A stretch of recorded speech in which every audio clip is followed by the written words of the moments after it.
Well, that was a cringe intro, but a catchy one, I think. But anyways, welcome back to our Spinning the Copium Wheel series. Today we have some interesting nostalgic topics for sure, where I want to share my experiences with them, talk about the good and the bad, you know how it is. Before we start, just want to remind you guys that we are halfway to hitting 1,000 subscribers, so if you're liking this kind of content and you want to see more, make sure to subscribe. Let's jump right into it and let it rip. Play, let it rip. Let's fight an epic battle.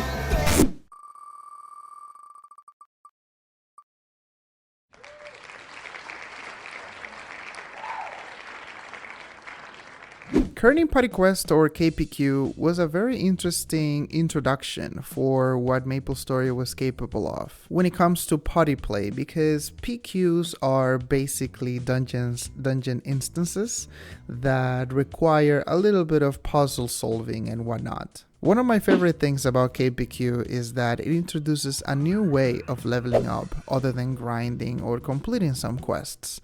And I think this is good because the game itself, the classic version of MapleStory that is, this encourages party playing through grinding, meaning getting together in a party and just grinding your way through levels.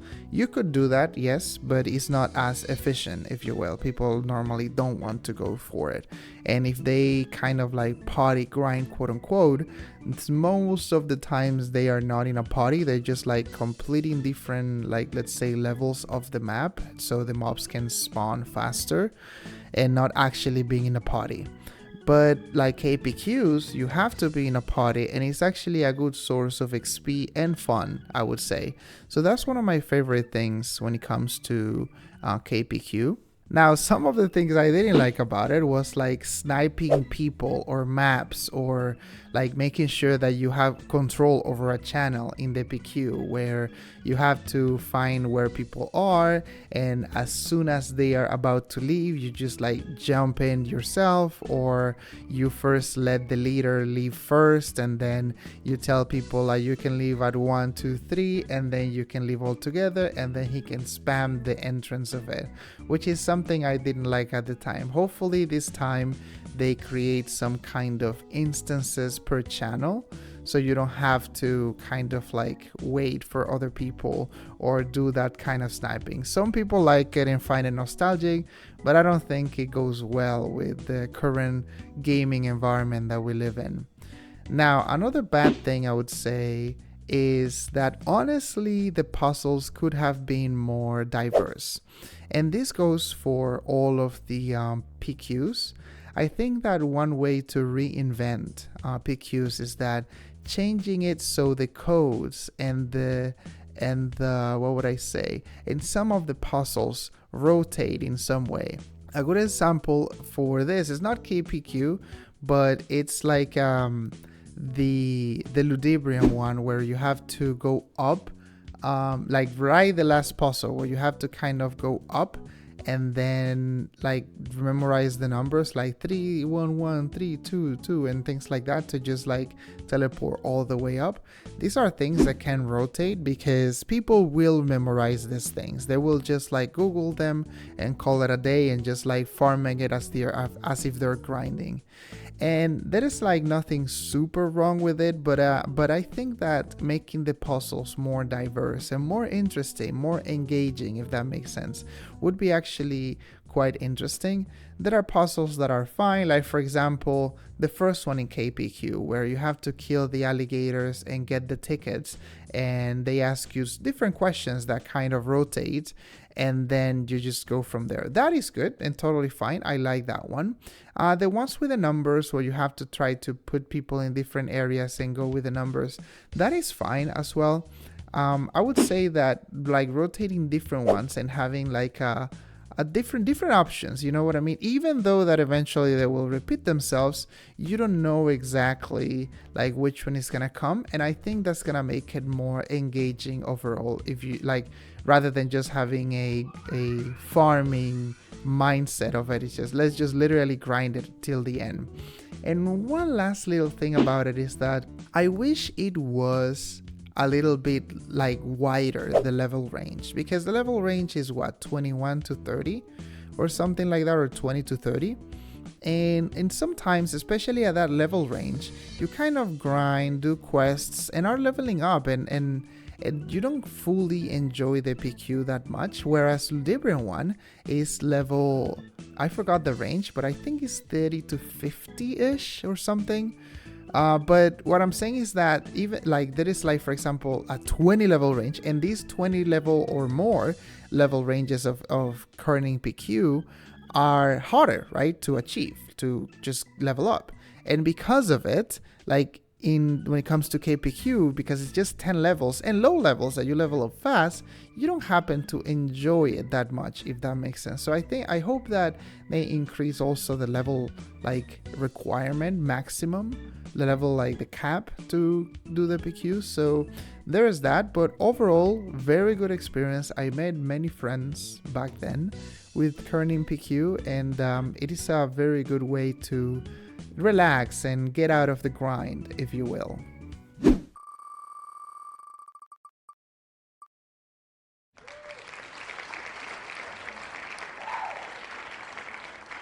Let's go gambling! Aw, dang it! Aw, dang it! Aw, dang it! Aw, dang it! Aw, dang it! Aw, dang it! Aw, dang it! Now this one I hate. God, I hate Gachapon so much. Is literally the introduction of gambling to kids. It was crazy. I remember that I had a friend that used to buy some Gachapons back in the day, and he never got something like pretty good. It's not like he bought like a lot of them, but the few that he bought, he just got trash. And it's just such a bad gambling experience. And the fact that you have different Gachapons in different towns that makes the item range that you can get and all of that even wider, it's just crazy. I mean, I always hated that idea that you can literally buy your way into mesos, because Gachapon tickets used to translate to mesos basically, especially if you got something very good that you can sell. So it was basically pay to win right there. It was the introduction, I would say, to this kind of mechanics. Some people actually blame MapleStory for introducing this kind of Gachapon mechanic into other games, because it was very profitable, even though the game was actually very like free at the time, right? And yeah, it's something terrible actually. Some people say that the way to fix it would say, let's say with Classic World, is by still keeping the Gachapon mechanic but making it free, that the mobs drop Gachapon tickets or something like that. But I'm pretty sure that if Nexon introduces Gachapon, they would not make it free like that. Of course, they may make it a little bit free where you get some Gachapon tickets through some means, but they could just say, you know what, if you want to buy more Gachapon tickets, you can literally buy them. And yeah, that would be, I think, terrible for the economy of the game, because the moment you put dollar values like that into mesos, you're already like making it hard for the people that don't want to spend money like that. And hey, myself, I will spend money in the game 100% when it comes out. I will buy skins, I will pimp up my character for sure, 100%, like buying pets, all of those things. But like pay to win aspects, I hate them. Even like the 2 XP and the drop like increase like scrolls that you could buy through the cash shop, it was something that I never liked either.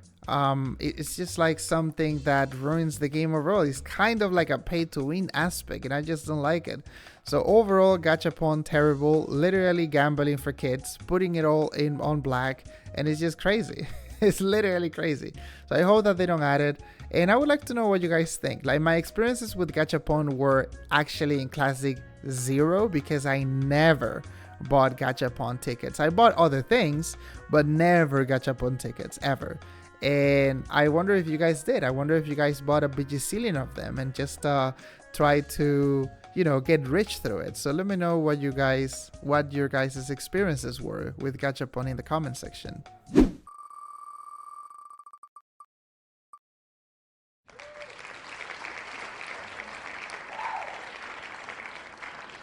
Alright, so the last one for today is Live Free.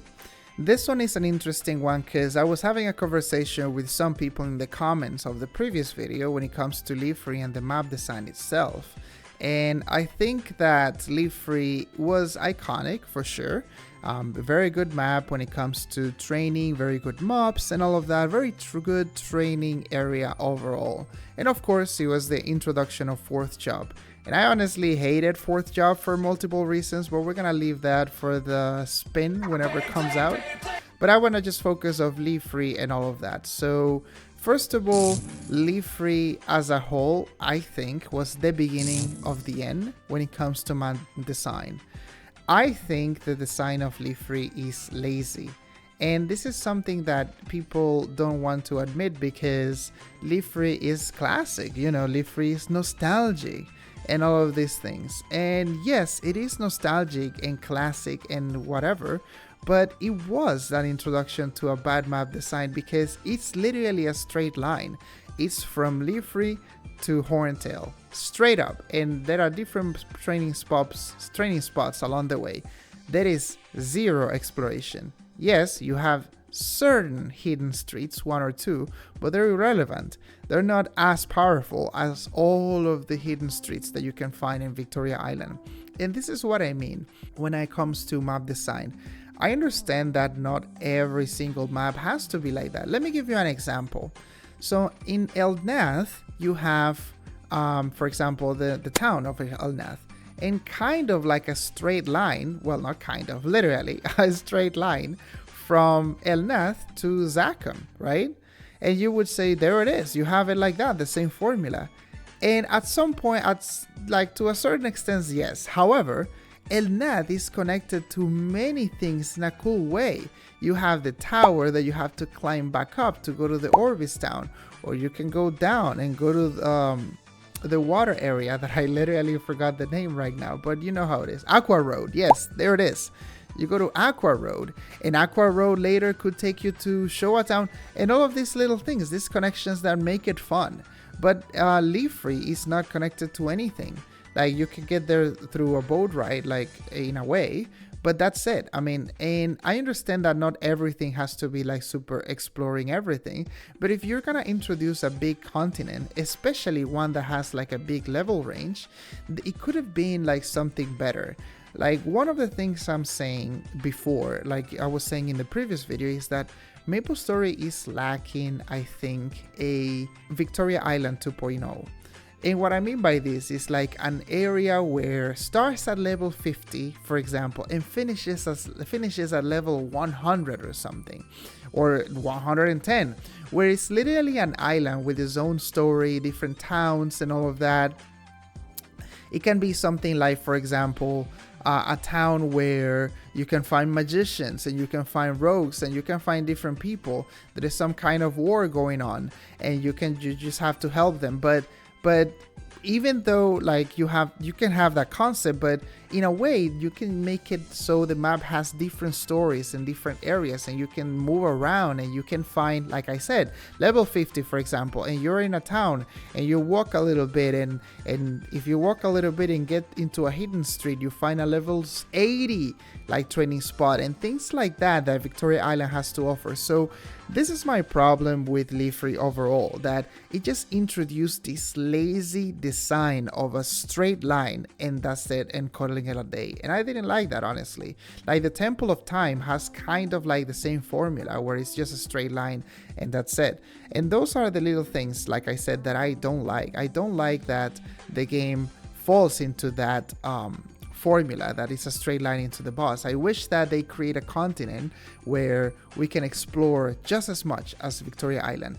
So yes, I know that some people would just hate that. It's like, what are you talking about? Leaf Free is great. But if you do remove a little bit the nostalgia of it and just critically analyze it, you will realize that it's not as perfect. And like I said, it's not as bad either. I mean, it has, like I said, iconic mobs and all of that and training spots. But I mean, it has its flaws, and I wish that Classic World, like I said, changes those things a little bit. It makes it more exploring, let's say inviting, if you will. So that's it for today's Spinning the Copium Wheel, guys.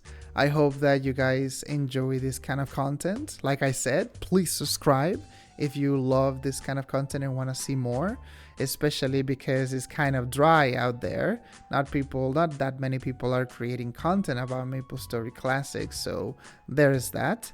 So stay strong, warriors. Try to cope as much as you can, or the best way possible that you have available for you, and I will catch you guys on the next video. Bye.